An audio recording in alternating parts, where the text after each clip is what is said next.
In this video, we'll delve into crop nutrition, where soil and water combine forces to supply a crop with the nutrient it needs to produce a bountiful crop. There are 6 macronutrients: nitrogen, phosphorus, potassium, calcium, magnesium, and sulfur. Technically, you could place these 6 nutrients in 2 categories: the primary macronutrients of NPK and the secondary macronutrients of calcium, magnesium, and sulfur.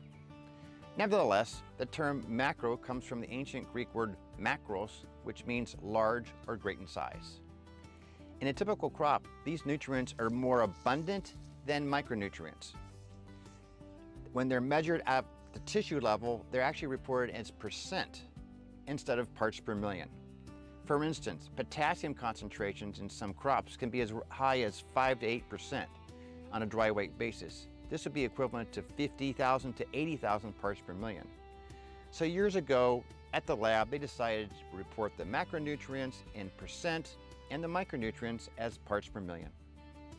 As typical in these videos, I'll give you a California context as to how these macronutrients contribute to some of our crops. But first, let's provide some basic info on their state in the soil, their reporting units in the tissue, and their role in plant metabolism. Nitrogen can be found in 2 forms in the soil, both of which can enter the plant root.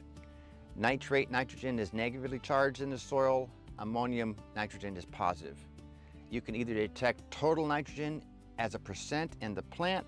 Sometimes you can measure nitrate nitrogen in parts per million, usually using a petiole or the stem of a leaf. Phosphorus can have 2 negative charges depending on the soil pH and is normally measured as total phosphorus in percent in the plant. Potassium has 1 positive charge in the soil and it can be detected as total potassium in percent in the plant. Both calcium and magnesium have 2 positive charges in the soil and can be detected in percent in the plant. Finally, sulfur is 2 negative charges in the soil, known as sulfate, and it's reported as percent in the plant. So much for the basics. Now let's dive deeper to see what each nutrient's function is in the plant.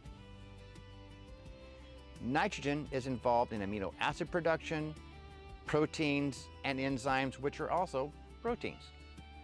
Phosphorus is essentially known for its role in ATP production, or the energy of the plant, but also it's known for root development. Potassium is our triathlete once it enters the plant. It's involved in stomatal control, translocation of sugars, and is responsible for fruit quality. Calcium is involved in cell wall development and fruit quality. What's fascinating to me about magnesium is that it's the center ion of every chlorophyll molecule in the world. And that molecule is almost identical to hemoglobin, but hemoglobin has iron in its center. Sulfur has a unique role in 2 amino acids, cysteine and methionine, but it's also involved in nitrogen metabolism. So now that we recognize each nutrient's form in the soil, detection in the plant, and general function in plant metabolism, let's choose 3 California crops to see how each one of these nutrients enhance the crop's production value. We'll choose almonds, citrus, and lettuce.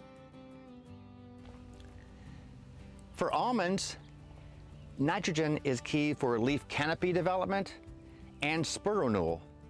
When late winter arrives, phosphorus is needed for new root activity, so when the new season approaches, there's roots there to pick up more nutrients from the soil. After bloom, potassium is key for nut fill, kernel weight, and enhanced hull split prior to harvest. Calcium is needed for cell walls within the tree, but most importantly, shell integrity of the almond.